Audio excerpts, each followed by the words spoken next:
रांची के पूर्व DC Chhavi Ranjan ED दफ्तर पहुंच गए हैं। वैसे तो छवि रंजन को 11 बजे आने को कहा गया था, लेकिन वह तय समय से आधा घंटा पहले यानी 10:30 बजे ही ईडी कार्यालय पहुंच गए। उनसे पूछताछ चल रही है। कयास लगाया जा रहा है कि यह पूछताछ शाम तक चलेगी। बताते चले कि छवि रंजन से सेना की जमीन घोटाला मामले से जुड़े पहलुओं पर पूछताछ हो रही है। छवि रंजन पहले के 2 समन में ईडी के सामने हाजिर नहीं हुए थे। ऐसे में तीसरा समन जारी कर ईडी ने उनको आने को कहा था। अगर आज छवि रंजन हाजिर नहीं होते तो उनकी मुश्किलें बढ़ सकती थी। गौरतलब है कि ईडी ने उन्हें 17 अप्रैल को समन जारी कर 21 अप्रैल को ईडी क्षेत्रीय कार्यालय पहुंचने को कहा था, लेकिन उन्होंने अपने वकील के माध्यम से 2 हफ्ते का समय मांगा था, जिसे ईडी ने अस्वीकार कर दिया था। ईडी ने दोबारा समन जारी कर 21 अप्रैल को ही शाम 4 बजे तक उन्हें ईडी ऑफिस आने को कहा था, लेकिन वे हाजिर नहीं हुए। इसके बाद उन्हें तीसरा समन जारी कर 24 अप्रैल को ईडी दफ्तर पहुंचने को कहा गया, जिसके बाद आज वह पहुंचे। आपको यह भी बताते चले कि 13 अप्रैल को छवि रंजन और उनसे जुड़े 22 लोगों के ठिकानों पर छापेमारी हुई थी, जिसमें बड़गाई अंचल के सीओ, राजस्व कर्मचारी और कई भूमाफिया शामिल थे।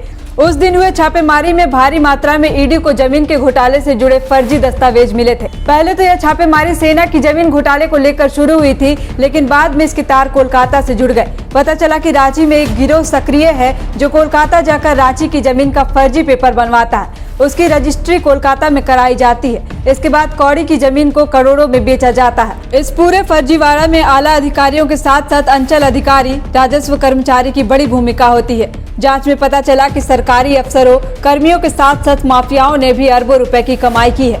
13 अप्रैल को हुए छापेमारी के बाद 7 माफियाओं की गिरफ्तारी भी हुई थी। आज उन सभी को कोर्ट में पेश किया गया, जिसके बाद 6 आरोपियों को 3 दिन की रिमांड पर लिया गया है, जबकि एक आरोपी को न्यायिक हिरासत में भेज दिया गया है। बता दें कि सेना जमीन खरीद में फर्जीवाड़ा के मामले में ईडी मनी लॉन्ड्रिंग के पहलुओं पर जांच कर रही है।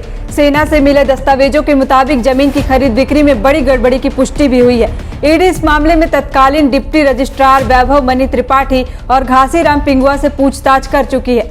रांची के बरियातू थाने में नगर निगम के बयान पर दर्ज एफआईआर के आधार पर ईडी ने करमटोली में सेना की 4.55 एकड़ जमीन के गलत तरीके से बेचे जाने के मामले में ईसीआर दर्ज की थी।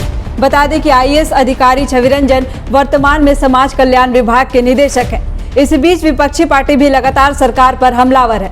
इधर भाजपा विधायक दल के नेता व पूर्व मुख्यमंत्री बाबूलाल मरांडी ने ट्वीट कर कहा है कि वैसे तो सरकार के सारे अंग जनता को प्रभावित करते हैं, परंतु समाज कल्याण एक ऐसा विभाग है जो सामाजिक न्याय की दृष्टि से सीधे सीधे शोषित वर्ग को प्रभावित करता है। ऐसे में जिस व्यक्ति के ऊपर आदिवासियों और किसानों की जमीन को हड़पने का संगीन आरोप है, जिस व्यक्ति को ईडी ने आज पूछताछ के लिए बुलाया है, ऐसे भ्रष्ट आईएएस छवि रंजन को समाज कल्याण का निदेशक बनाना कितना उचित है।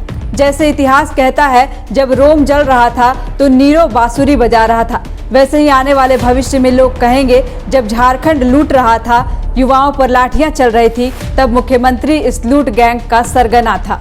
बायोम जो है मेडिकल प्रिपरेशन का एकमात्र संस्थान, जहां है complete digital classrooms, video lectures, student tracking system, library facility and 100% result oriented rankers batch. Biome, Hinoo एवं नगरा टोली, रांची।